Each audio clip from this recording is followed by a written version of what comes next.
And welcome back to CentralCoastRadio.com. Well, now I want to talk about a brilliant brand new documentary that is out in cinemas now.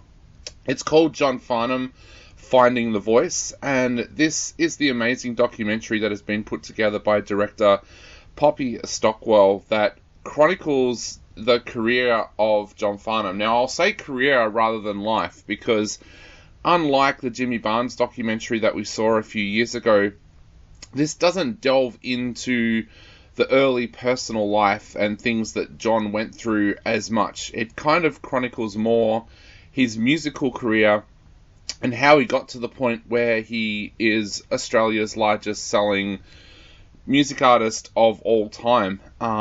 Having said that, that doesn't make this any less of a documentary, because this story is absolutely amazing. Of course, it follows John's pop career when he had hits with songs like Sadie and One and tracks like that. It then goes through all of his years with the Little River Band and how that left him, and then it chronicles how he got to the point where he brought out the Whispering Jack album, which pretty much restarted everything for him. And I think that's what makes this such an amazing documentary, because probably a lot of younger people out there have no idea how many times John Farnham reinvented himself, especially from when he went from Johnny Farnham to John Farnham. That was such a big thing. Now, this documentary is steeped in emotion. I'll admit that when I was watching it at the premiere here in Melbourne, there was times when I had tears in my eyes, and that is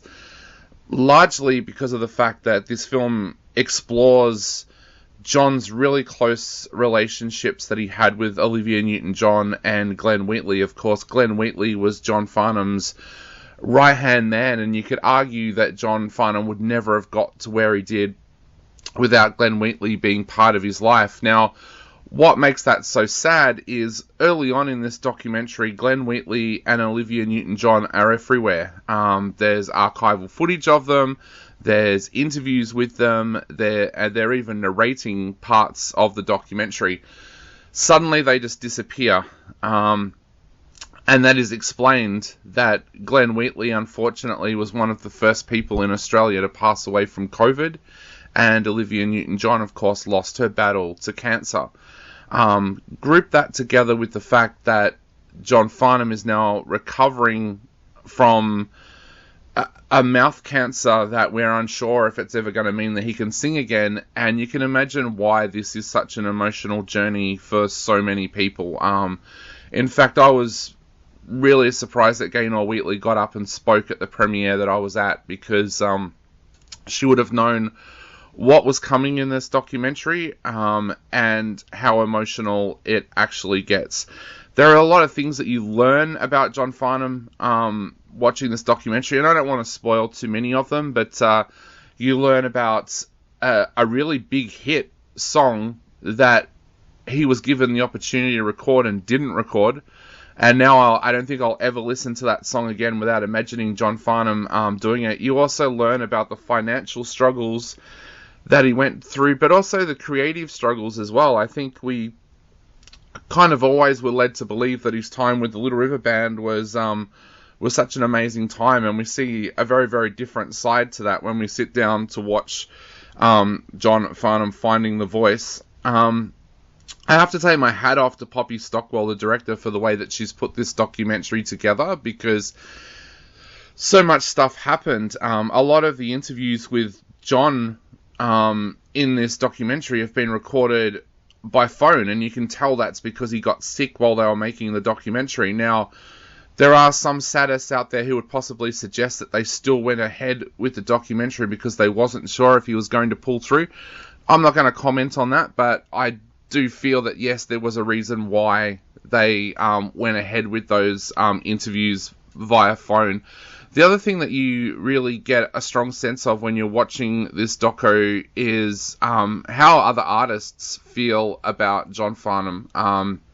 The interviews with Daryl Braithwaite and Jimmy Barnes are just absolutely amazing. They give such great insight. Of course, we knew that Daryl Braithwaite and John Farnham had such a close relationship. They've recorded music together over the years. John Farnham's done backing vocals for Daryl Braithwaite on a number of occasions. Jimmy Barnes and John Farnham, of course, have recorded a song together as well. So it's amazing to get that insight from people who are not only his friends, but who've worked with him as well. That's rare in music documentaries these days. A lot of the times these days when they have that kind of thing, they'll just pull in some artist that's never met the person and just ask them what they think. So to have guys that know him and work in the music industry as well is just absolutely amazing. Also, I found the section in this doco about how Whispering Jack as an album came together amazing as well. I think I was only very young when that album came out, and I love that album, and for some reason I always thought that was a big studio album. I had no idea that it was recorded in someone's garage, and I certainly didn't know the story behind how the musicians came together to work on that to work on that album, or how they picked the songs for them as well. So look, it's a really, really good documentary. If you're a John Farnham fan, I'd highly suggest that you go and watch this because you're going to love it. But if you're an Australian music fan, I would also suggest that you go to watch this. Even if you're not a John Farnham fan, someone said to me the other day that I'm only into metal music, am I going to like this doco? And I would say yes, because this documentary tells the story not only of a great Australian, but a great artist. It talks about that career, it dissects that career, and to me it's just an absolutely fantastic documentary. So look, if you're a music fan, definitely go and check out John Farnham, Finding the Voice. It's got some amazing interviews and some amazing insights, and look, I'm actually going to give this documentary 5 out of 5. I think it's the perfect music documentary. So check your cinema guides this weekend and go out and check it out, because I think you are going to absolutely love it. You are listening to CentralCoastRadio.com.